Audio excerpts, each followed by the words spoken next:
Bonjour à toutes et à tous, chères flammes, chers êtres en chemin d'éveil, chères graines d'étoiles. Je suis Laure, je suis thérapeute quantique et je vous accompagne sur vos chemins d'éveil pour retrouver votre lumière et accéder à votre plein amour. Alors si vous souhaitez une consultation ou un accompagnement, mon adresse de contact est en barre de description sous la vidéo. Aussi, si les contenus que je partage sur cette chaîne résonnent pour vous, vous pouvez liker cette vidéo, la commenter ou vous abonner à ma chaîne. C'est gratuit et cela aide beaucoup mon travail vers le collectif. Voilà, alors cette vidéo est la suite d'une précédente vidéo.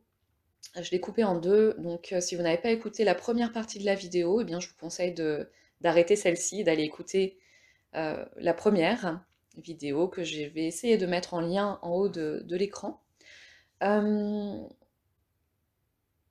Donc je poursuis par le quatrième point pour savoir, pour avoir des points de repère, pour savoir si réellement vous êtes dans un lien de flamme jumelle ou pas, hein. Ce sont des points de repère qui sont subjectifs, évidemment, hein. Je ne dis pas que c'est exhaustif, c'est pour que vous puissiez vous valider dans vos ressentis, hein, que vous êtes bien dans ce lien, ou bien vous invalidez vos ressentis, hein. Si rien ne correspond, alors là, vous pouvez vous poser quelques questions, effectivement.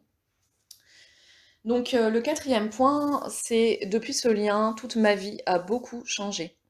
Donc à partir du moment de la reconnaissance, comme je le disais dans le point 3, en fait, ça crée souvent des ouvertures spirituelles, hein. Et donc vous allez percevoir votre monde, votre entourage, votre métier, votre vie en général, différemment depuis que vous avez rencontré cette personne. Ça a réactivé des programmes qui étaient en vous, des codes de lumière. Et, euh, et ça va forcément influencer votre réalité, votre monde physique, hein, et créer des énormes changements dans votre vie. Donc, outre le fait que vous allez évoluer spirituellement et que beaucoup de choses vont changer dans votre vibration, dans votre perception du monde, eh bien, ça va vraiment engendrer des changements matériels, hein. Donc, et souvent très rapides. Parce que, si vous voulez, à partir du moment de la reconnexion, c'est un petit peu comme si le programme se mettait en place, le programme d'éveil se mettait en place, et que ça y est, vous avez comme accepté de partir sur votre chemin. Voilà. Donc tout ce qui n'a plus lieu d'être sur ce chemin, tout ce qui était, euh,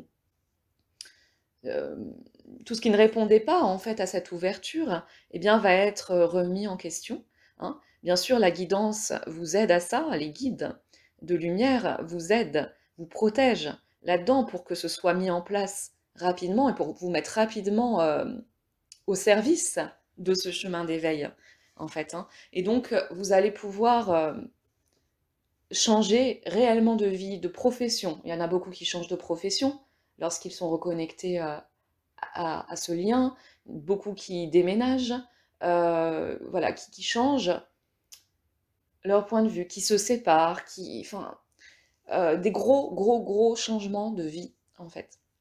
Et ça va vraiment être amené par des signes, par des synchronicités, par des guidances, par parfois des burn-out, voilà, hein. Ça fait partie un peu de la nuit noire de l'âme, c'est-à-dire que on sent qu'on n'a plus rien à faire, hein, là où on est. Donc, il y a un burn-out, hein, il peut être physique, il peut être psychologique, psychique. Et, et à ce moment-là, la seule solution, c'est de changer certaines choses. Hmm. Voilà, donc ça crée vraiment dans ces parcours des chamboulements extrêmes qui sont obligatoires en fait. On ne peut pas rester là où on en est. Il y a vraiment cette... c'est même pas une décision ni une envie, c'est une obligation quelque part. On sent que si on le fait pas, on va souffrir, on va mourir, donc il faut absolument changer les choses. Voilà. Et ça, c'est totalement guidé et protégé, évidemment, parce que c'est vraiment l'âme qui influence ces changements. Mm. Donc c'est là où il va falloir vraiment accompagner ces changements en écoutant, en s'écoutant, en écoutant son intuition, en écoutant les guidances, en observant les signes qui vous sont amenés pour permettre ben, ces changements d'être le plus alignés avec le chemin de votre âme et puis qu'il s'exécute rapidement, que ça ne dure pas trop longtemps. Mais c'est vraiment... Enfin, moi, je le vois ça beaucoup en consultation, et j'aide beaucoup à accompagner par ma guidance hein, dans ces changements de vie. Voilà, et pratiquement toutes les flammes jumelles que je connais, elles ont connu ces grands changements suite à la rencontre avec leur autre. Donc en gros, à partir de cette rencontre, pour ce 4e point, on peut dire que toute votre vie a changé à partir de cette rencontre. Ou bien en tout cas, des grands domaines de votre vie ont été remis en question.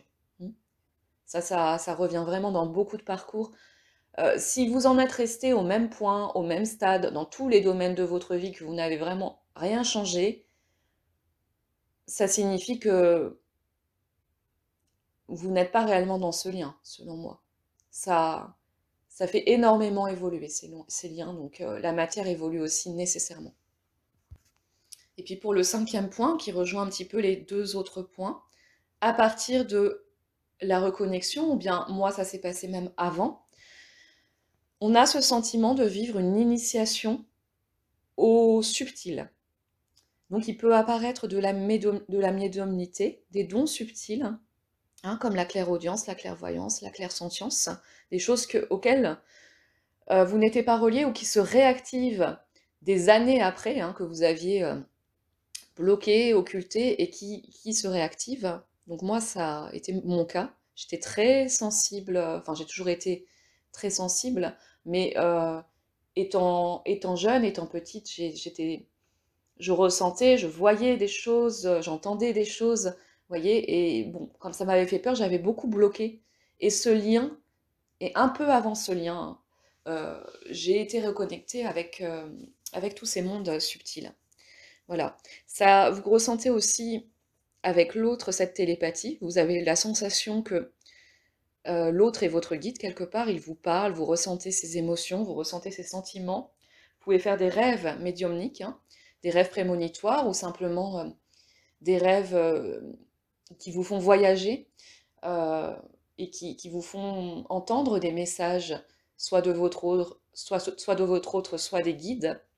Voilà, parfois la guidance passe par les rêves. Et puis, dans la vie en général, hein, eh bien, vous remarquez que à partir de cette reconnexion, euh, il y a des guidances qui sont très fortes, des intuitions très fortes, vous sentez que ces intuitions, elles sont tellement fortes que vous ne pouvez pas les ignorer quelque part, hein. Donc ça va s'accomplir à travers des synchronicités, à travers votre corps énergétique aussi, si vous êtes sensible à ça, vous pouvez ressentir des vagues d'amour vous envahir, ou encore des frissons. Voilà, votre corps va beaucoup vous parler pendant cette initiation au monde subtil, hein. Vous pouvez avoir des acouphènes, etc., ressentir de l'énergie dans les mains, vous voyez, ça réactive du magnétisme, etc. Voilà. Et puis, vous pouvez aussi attirer des personnes qui vous demandent leur aide. Soit des personnes qui sont incarnées, soit ce qu'on appelle des entités, qui vont essayer, parce que vous vous ouvrez, parce que des canaux médiumniques s'ouvrent, eh bien, ces entités, ressentir votre lumière et vous demander de l'aide pour les faire passer, pour les faire monter dans la lumière. Voilà. Donc ça peut être vraiment très perturbant, on va dire, au début, hein. Donc, n'hésitez pas, si vous en êtes à ce stade, en fait, et que ça vous perturbe, toute cette médiumnité qui s'ouvre, n'hésitez pas à venir me consulter pour que j'accompagne ça, hein. Moi, ça m'a beaucoup perturbée et j'ai été bien guidée, heureusement, pour accompagner ce processus. Mais c'est vrai que quand on a des entités qui frappent à notre porte pour qu'on les aide, on ne sait pas trop comment procéder et comment ne pas ouvrir la porte trop grand et ne pas être pollué en fait, hein. Voilà. Ça amène aussi cette initiation au monde subtil, ça peut amener des états de béatitude, d'extase qu'on n'a jamais connus, vécus auparavant. Et puis vous ressentez que tout cela, toutes ces ouvertures vers les mondes subtils, vers la médiumnité, sont reliées à votre autre, hein, sont reliées à cette reconnexion. Alors, je ne dis pas que c'est aussi fort chez toutes les flammes jumelles, hein. Certains ne ressentiront pas cette médiumnité. Voilà, c'est vraiment, ça peut être très subtil, mais il y a, même si ça ne s'ouvre pas, si vous voulez, de manière physique, hein, il y a quand même cette attirance à comprendre le subtil. Voilà, chez toutes les flammes jumelles, il y a ce besoin de comprendre qui est prégnant. Le sixième point, donc ce serait quand vous vous équilibrez, eh bien l'autre revient, hein. Mais il ne revient pas forcément de manière physique ou par une communication. Vous ressentez parfois juste que l'énergie est de retour vers vous, hein. Ça peut être ça. Vous ressentez, oui, ça peut être juste de l'ordre du ressenti. Mais bien souvent, quand vraiment il y a un équilibrage et quelque chose, une conscience qui a été atteinte et des mémoires qui ont été libérées, eh bien l'autre va revenir sous une forme, sous la forme qu'il a choisie en fait, hein, qui est la plus appropriée, celle qui sera le plus impactante pour vous et pour vous montrer en fait que un travail a été réalisé, un travail de cheminement, hein. C'est un petit peu comme si vous déposez du linge sale, un paquet de linge sale, sympa. Et puis voilà, il va repartir en vous laissant cheminer à partir de ce qu'il vous a déposé. Et puis, ou parfois, ça peut être pas forcément du linge sale, hein, ça peut être aussi beaucoup de lumière pour quelque part vous montrer que le cheminement a été réalisé et que vous pouvez vous appuyer sur votre lumière, hein, d'accord? Mais bien souvent, c'est encore des mémoires à traiter, à purifier, pour que vous puissiez vous reconnecter à cette lumière. Et donc, ça fonctionne un petit peu comme ça, ce parcours. Ce sont des phases d'équilibrage où l'autre vous montre des aspects de vous en miroir. Vous allez cheminer à travers ces aspects, les réconcilier, les accepter intérieurement, les nettoyer, les purifier, faire les compréhensions qui ont besoin mentalement d'être d'être comprises. Et puis, quand tout ce travail-là est fait, hein, qui n'est pas un travail mais un cheminement, eh bien l'autre, et que c'est équilibré, intégré, on le sent quand c'est intégré, hein. Il y a une espèce de sérénité qui arrive. L'autre, à ce moment-là, va revenir. Voilà. Et c'est souvent dans ces moments de lâcher prise, en fait. Vous vous sentez bien, ce que j'appelle l'équanimité, où, où l'âme, elle est sereine, en fait, hein. Il n'y a plus de problématique euh, intérieure, quelque chose qui crispe, et vous vous sentez de mieux en mieux dans votre vie, eh bien l'autre revient. Voilà. Testez cet équilibre, et puis vous déposez ce qui reste à voir en vous. Donc il agit comme un guide. Il agit vraiment de manière programmée pour vous permettre cet éveil, pour vous permettre cette évolution.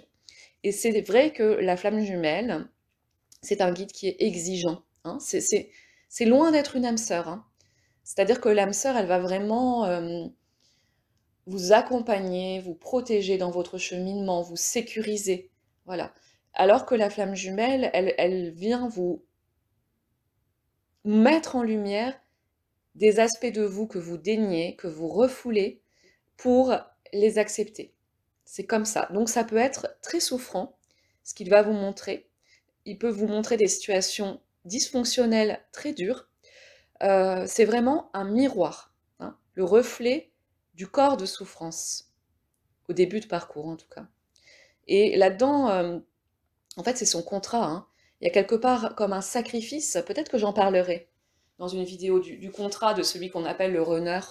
Il y a cette notion de... Lui, il ressent aussi cet amour, il ressent ce lien, mais le programme, le contrat, il est plus fort. C'est un contrat d'éveil qui est beaucoup plus fort, et donc il vous amène à vous éveiller, et quelque part, là-dedans, il va sacrifier, hein. Il va se sacrifier, voilà, au service du lien.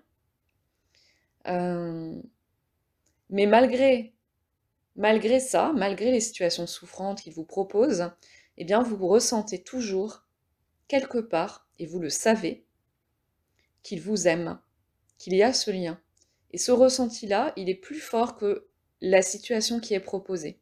C'est vraiment pour que vous puissiez dépasser la situation et vous relier à la lumière de ce lien. Hein. Parce que finalement, l'autre, c'est vous. C'est votre miroir. Et donc, à chaque fois, il va vous relier à votre amour de vous et vous dire d'accepter toutes vos ombres, toutes vos souffrances.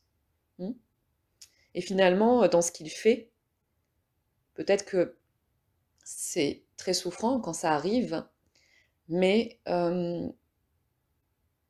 si c'est une flamme jumelle, quand vous allez vous retourner sur les situations qui vous ont fait souffrir, eh bien vous allez voir que tout était vraiment très juste, vraiment très aligné et très bien posé.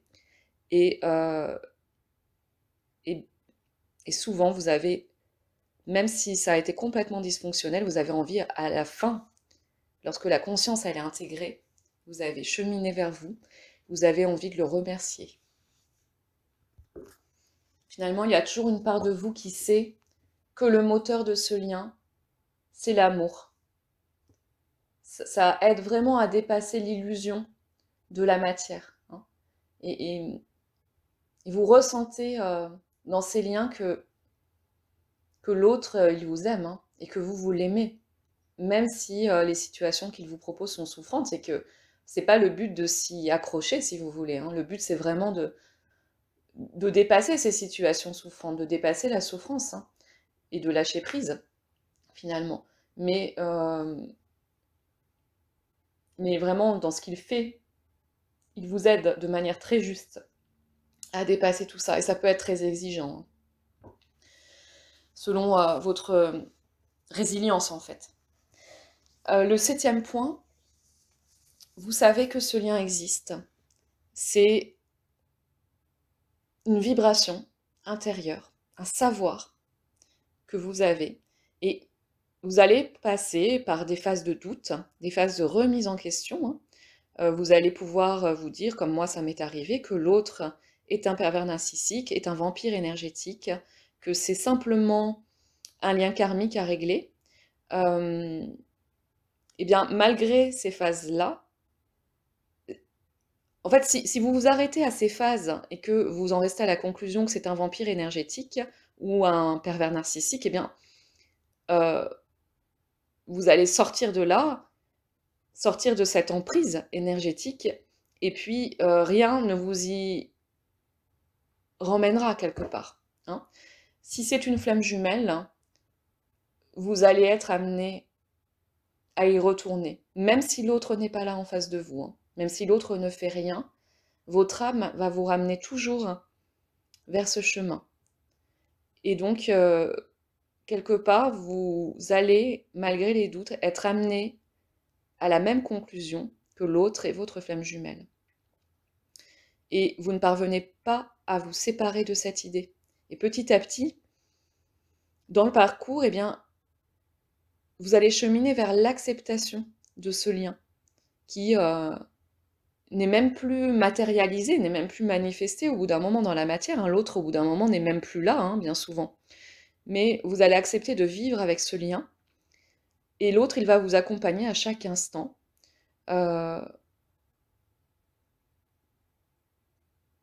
Ouais, il va vous accompagner à chaque instant, cet autre.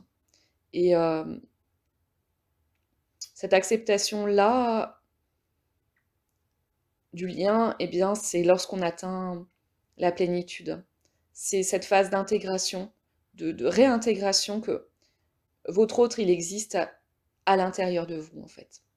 Qu'il n'est pas extérieur à vous, que le lien est intérieur. Hein. Et en ça, vous comprenez que ce lien, vous ne pourrez pas le couper, il est inaltérable, il est éternel, et vous acceptez de vivre avec sans le subir, en fait. Hein. Plus il va s'intégrer, ce lien, plus vous comprenez que tout part de vous, et moins vous allez subir, en fait, ce lien, du coup. Parce qu'il y a une certaine reliance à l'intérieur de vous. Voilà. Et cette conscience du lien qui existe à l'intérieur, dans le couple intérieur en fait, elle vous amène au retour à vous. Quand vous comprenez que vous intégrez l'autre, que l'autre il est intégré à vous, qu'il n'est pas extérieur à vous en train de vous manipuler, de vous faire du mal exprès, etc., mais que c'est pour vous montrer qu'il fait partie de vous, eh bien ça s'intègre et là vous le réintégrez et donc vous atteignez ces zones de plénitude ou d'équanimité. Vous êtes bien là-dedans. Et vous acceptez donc de vivre avec cet autre, avec ses pensées euh, pour lui, ses pensées pour ce lien. Vous ne recherchez plus quoi que ce soit à l'extérieur de vous quelque part. Hein. Vous faites confiance à l'autre, vous faites confiance à votre lien. Vous acceptez de ne plus rien contrôler de ce lien. Il y a vraiment un moment où cette conscience dans le parcours, elle arrive. En fait, ce lien, je ne peux pas le contrôler. Il fait partie de moi, voilà, et je ne veux pas être touchée, il n'y a rien à faire. Il vit de lui-même ce lien. Et donc, la seule chose à comprendre, c'est que vous vivez votre vie dans l'équanimité. Hein, avec cette confiance en vous, cette confiance en l'univers, cette confiance en l'autre, que les choses qui doivent advenir vont advenir. Pour le meilleur, en fait. Et donc ça, c'est l'apparition de la foi. La foi en vous, la foi en la vie, la foi en ce lien, la foi en l'autre, la foi en tout ce qui nous entoure. Voilà. Et bon, ça, certains ne le ressentent pas encore. C'est quelque chose qui vient petit à petit, qui, lorsque vous retournez vers vous, va vous remplir. Et, et c'est vraiment, je pense, des consciences qui s'atteignent dans ces liens, hein, qui nous permettent de sortir de la souffrance, de la vie. Alors je conclurai cette vidéo en disant que tout ce que j'ai énoncé là, ces 7 points, ce sont juste des points de repère, hein, parce que vous êtes, comme je le disais en introduction de la première vidéo, vous êtes votre meilleur guide. Et la clé, elle est en vous. La conscience, la solution se trouve en vous. Et si vous êtes dans ce lien, eh bien, les choses se passeront d'elles-mêmes, en ne forçant rien, en essayant de contrôler rien, parce que tout est juste en fait, tout est guidé, tout est programmé déjà. Et plus vous essayez de comprendre, et plus vous allez comprendre qu'il n'y a rien à comprendre, à part comprendre que les choses sont déjà à l'intérieur de vous, et qu'il y a juste à les laisser être. Hein. Plus vous allez laisser être en faisant confiance, plus vous allez lâcher prise, et moins ce lien sera souffrant en fait. Donc faites confiance à la magie du lien qui vous amènera toujours vers vous-même et vers l'amour de vous. Alors attention, je mets en garde quand même par rapport aux fausses flammes jumelles parce que c'est un concept maintenant qui est devenu très populaire. Autour de ce concept, quand un concept est beaucoup repris par différentes voix et chacun va ajouter sa perception des choses, eh bien ça crée ce qui s'appelle des égrégores. Et donc, les égrégores, c'est une énergie, si vous voulez, de toutes les pensées, de toute la pensée collective. Donc dedans, il peut vibrer beaucoup de choses, du bien comme du mauvais. Et donc, il peut y avoir des personnes qui se saisissent de ce concept pour vous faire croire à un lien particulier, qui vont arriver dans votre vie en vous disant qu'ils ressentent ce lien pour vous. Alors, bien sûr, ne faites pas confiance, faites confiance d'abord à vos ressentis, en fait. N'écoutez que vous et vos ressentis. Hein. N'écoutez même pas les voyants qui font, en fait, comme je vous ai dit, une lecture de votre vibration. Hein. Donc, ils vont vous dire ce que vous avez à l'intérieur de vous. Donc, écoutez plutôt votre guidance. Et si vous souffrez, que vous soyez flamme jumelle ou pas, eh bien, de toute façon, il faudra chercher à sortir de cette souffrance. Et parfois, vous aurez besoin de croire que l'autre est un être toxique et un manipulateur. Et ce sera juste, en fait. Hein. Il faut aussi prendre en compte cette guidance-là. Et il est nécessaire de remettre en question ce lien pour avancer. Voilà. Et si jamais, ben, vous pensez qu'un jour c'est votre flamme jumelle et puis qu'en fait vous sentez que non, c'est toxique pour vous et là vous ressentez trop de souffrance et que donc il faut sortir de cette conception des choses, eh bien écoutez ça et sortez de ce lien en fait, hein. Euh, Ne restez pas dans une souffrance, simplement. Activez donc votre baromètre intérieur et observez si ce lien vous fait avancer ou vous fait reculer. En tout cas, ne restez jamais dans une zone de souffrance. Donc n'hésitez pas à en parler à un ou une thérapeute de confiance, quelqu'un si possible qui connaît ce lien, qui a traversé les consciences, qui a traversé ce parcours en fait, donc qui puisse être en compréhension de ce que vous vivez, voilà, pour en parler. Donc moi, comme vous le savez, je propose de vous accompagner là-dessus, toujours à partir de vos ressentis, de ce que vous êtes, de mettre en lumière ce que vous savez déjà. Voilà, moi je travaille comme ça. Euh, et puis d'aller activer les codes de lumière qui ont besoin d'être activés en vous, hein, à partir de ce que vous montre l'autre de vous-même. Voilà les flammes jumelles. Je vous remercie de votre écoute. Je vous dis à très bientôt pour une autre vidéo et je vous souhaite une très belle soirée ou une très belle journée.